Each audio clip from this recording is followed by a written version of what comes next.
আজকে আমরা শিখব রাইট ফ্রম আ ভার্ব, তাই না?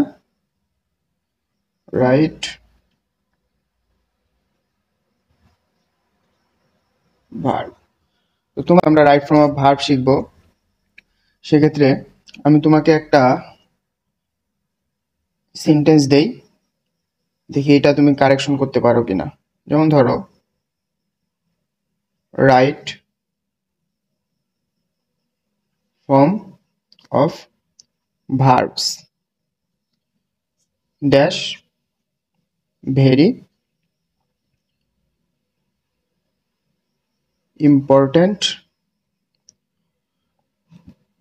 আইটেম। তোমাকে বলতে হবে এই যে এই গ্যাপে কি বসবে। আর হ্যাঁ, শিওর শিওর তো 100%। ওকে, তাহলে ইজ বসবে। এখন এই যে ইজ দিয়ে বসলো, এটার অবশ্যই একটা রুলস আছে, এমনি এমনি তো ইজ বসেনি, তাই না? তো আমরা চেষ্টা করব এই রুলস সহ আরো যে কয়টা রুলস লাগে আর কি। এখন আমরা শিখবো রুল 1। আচ্ছা, এখন রুল 1-এ পড়া হয়েছে সেন্টেন্সে যদি একটা সেন্টেন্সে ইয়েস্টারডে মানে কি? হ্যাঁ হ্যাঁ, ইয়েস্টারডে, অ্যাগো, ওয়ান্স, লাস্ট, তারপরে ড্যাট ডে, তারপরে হচ্ছে ডে বিফোর, কি হলো রে, বি লিখিনি, ডে বিফোর ইয়েস্টারডে। হ্যাঁ, এই যদি অতীত নির্দেশক যদি শব্দগুলো থাকে, হ্যাঁ, এই অতীত নির্দেশক শব্দগুলো যদি থাকে তাহলে ওই সেন্টেন্সটা হবে পাস্ট ইনডিফিনিট টেন্স, অর্থাৎ ভার্ব টু হবে। ভার্ব টু বুঝিস তো? তাইলে একটা সেন্টেন্সে যদি এই অতীত নির্দেশক শব্দগুলো থাকে তাইলে আমার ভার্ব টুটা বসাইতে হবে। আরেকটা জিনিস খেয়াল রাখবি, সেটা হচ্ছে যদি একটা তো ওই রাইট ফ্রম আ ভার্ব হয়তো বা প্যাসেজ আকারে আসবে, যদি ওই প্যাসেজের শুরুতেই দেখা যায় যে এই শব্দগুলোর কোনটা থাকে, তাহলে মনে করবি যে ওই প্যাসেজের 10টার মধ্যে 7 থেকে 8টাই তোর হচ্ছে ভার্ব টুতেই করতে হবে, মানে ওই প্যাসেজটাই অতীতেই করতে হবে। তো দেখ, আমি একটা এক্সাম্পল দেই। যেমন ধর, দ্য বয় গো হোম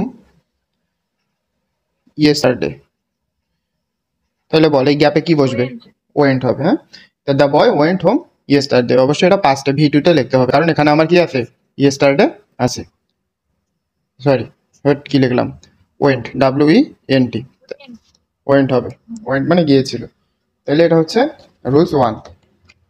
তাহলে এই অতীত নির্দেশক শব্দগুলো থাকলে তখন আমার ভার্ব টু করতে হবে। এখন রুল 2 দেখি। রুল 2 আমরা অনেকবার শুনছি, শুনতে শুনতে একদম কি বলবো, কান পচে যাওয়ার মতো অবস্থা, তবুও আমরা এটাই ভুল করি। হ্যাঁ, যেমন রুল 2 বলছে সাবজেক্ট যদি, রুল 2-তে বলা হয়েছে সাবজেক্ট যদি থার্ড পার্সন সিঙ্গুলার নাম্বার হয়, সাবজেক্ট যদি থার্ড পার্সন সিঙ্গুলার নাম্বার হয়, থার্ড পার্সন সিঙ্গুলার নাম্বার হয়, তখন ওই বাক্যটি যদি প্রেজেন্ট ইনডিফিনিট টেন্স হয়, সাবজেক্টটা থার্ড পার্সন সিঙ্গুলার নাম্বার হবে এবং বাক্যটা কি হবে, প্রেজেন্ট ইনডিফিনিট টেন্স হয়, তবে ভার্বের সঙ্গে এস বা ইএস যুক্ত হয়। এখন থার্ড পার্সন সিঙ্গুলার নাম্বার কি, যেমন হি, তাই না, শি, ইট, তারপরে কোনো নাম, কোনো নাম, এগুলো হচ্ছে থার্ড পার্সন সিঙ্গুলার নাম্বার হয়। তো সাবজেক্ট যদি থার্ড পার্সন সিঙ্গুলার নাম্বার হয় এবং ওই সেন্টেন্সটি যদি কি হয়, প্রেজেন্ট, আজকে বানান খুব ভুল হচ্ছে না, প্রেজেন্ট ইনডিফিনিট টেন্স হয়, তখন কি হবে, ভার্বের সঙ্গে আমার এস অথবা ইএস যুক্ত হবে। ঠিক আছে তো? তাহলে দেখ একটা এক্সাম্পল দিই, এক্সাম্পল দিলে বুঝতে পারবি। যেমন ধর, সানিয়া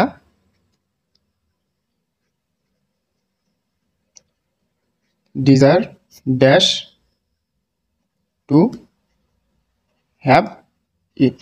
বল কি হবে? ডিজায়ার্স,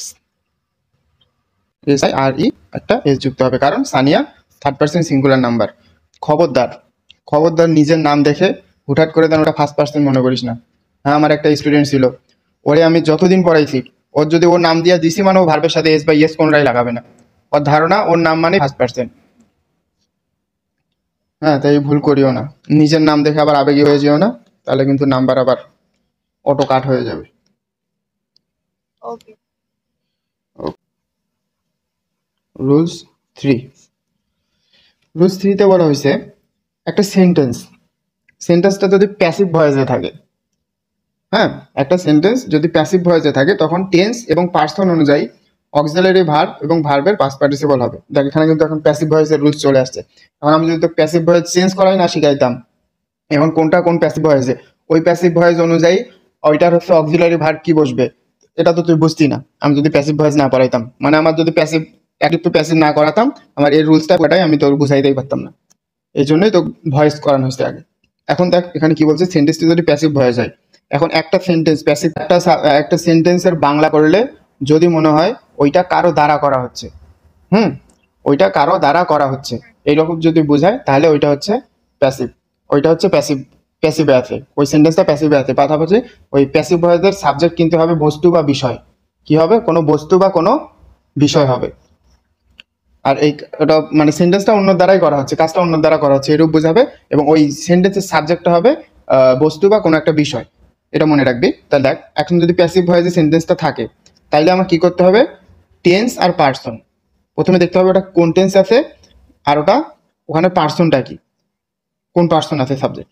আর টেন্স ও পার্সন অনুযায়ী আমার হচ্ছে অক্সিলারি ভার্ব, তাই না, টেন্স ও পার্সন অনুযায়ী অক্সিলারি ভার্ব, এবং প্রথমে ভার্ব বসাতে হবে অক্সিলারি ভার্ব, আর হচ্ছে প্লাস ভার্বের কি হবে, ভার্ব 3 হবে বা পাস্ট পার্টিসিপল হবে।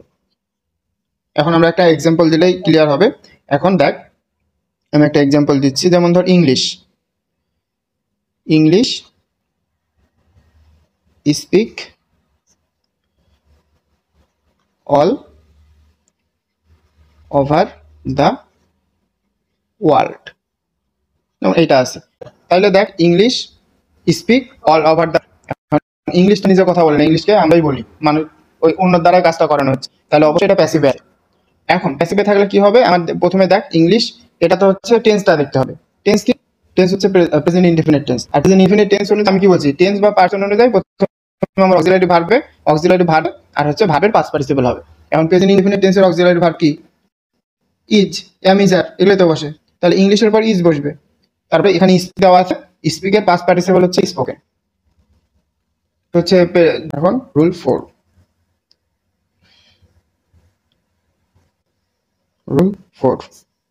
রুল 4 বলছে সেন্টেন্সে যদি প্যাসিভ ভয়েস হয়, এটাও প্যাসিভের আরেকটা রুলস, তাই না, সেন্টেন্স প্রথমে প্যাসিভ ভয়েস হবে, সেন্টেন্সটি প্যাসিভ ভয়েস হবে এবং ক্যান, কুড,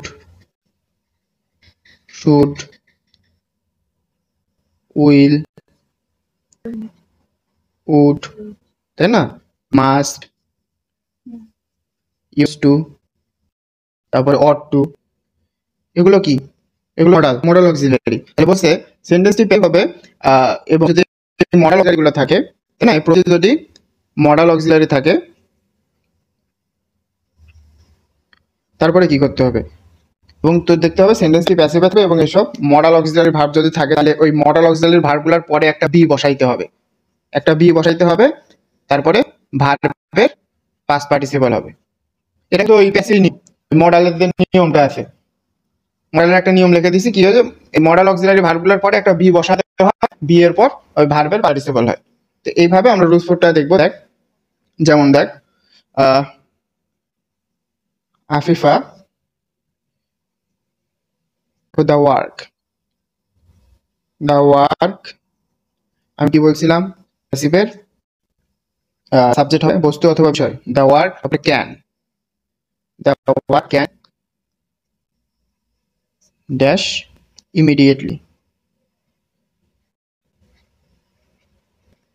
বল এখন কি হবে, ক্যান বি ডান, গুড, ঠিক আছে। রুলস 3 আর রুল 4 বোঝা গেছে।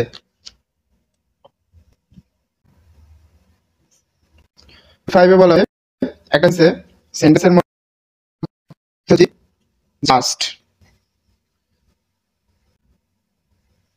জাস্ট নাও, অলরেডি, তারপরে হচ্ছে রিসেন্টলি, লেটলি, এলএটিএলওয়াইলি, এই জাতীয় শব্দগুলো থাকে তাহলে তা প্রেজেন্ট পারফেক্ট টেন্স হবে। এই জাতীয় শব্দগুলো থাকলে কি হবে, সেটা present perfect tense. Present perfect টেন্সের স্ট্রাকচার বল।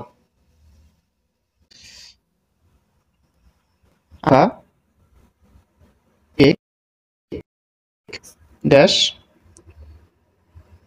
হার ডিনার জাস্ট নাও, যে জাস্ট জাস্ট টেকেন, হ্যাঁ একটু তো দেখতে হবে, চোখ খুলে দেখতে হবে। তাহলে Afifa has taken, Afifa has taken her dinner just now. Rule কি, জাস্ট জাস্ট নাও, সেন্টেন্সের মধ্যে just just now, already, recently, lately এগুলো থাকে, তখন ওইটা পারফেক্ট টেন্সে করতে হয়। তাইলে 5 নাম্বার রুলসে কিন্তু শেষ, তাই নাকি? প্রিপজিশন চেনো? প্রিপজিশন মানে সকল প্রিপজিশন এর পরে ভার্বের সাথে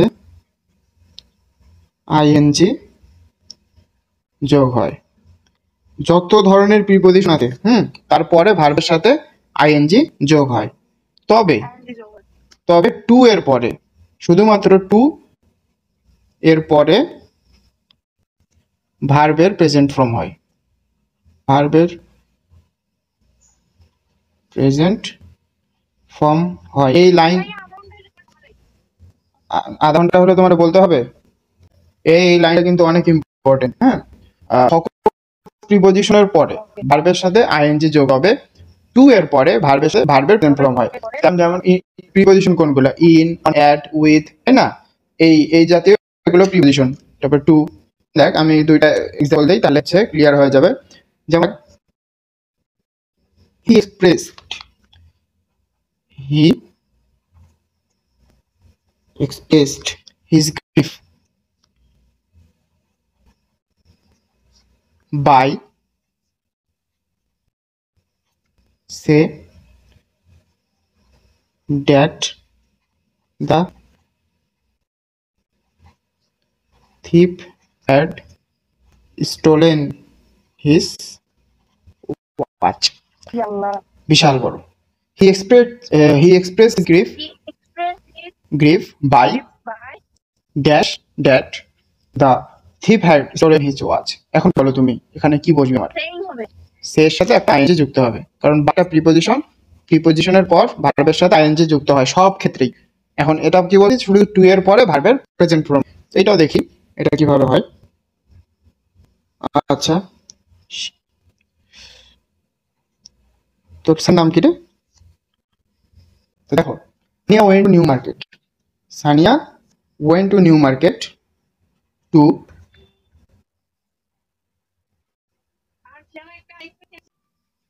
Sania went to New Market to dash address. What dash address? এখানে কি হবে? হ্যাঁ,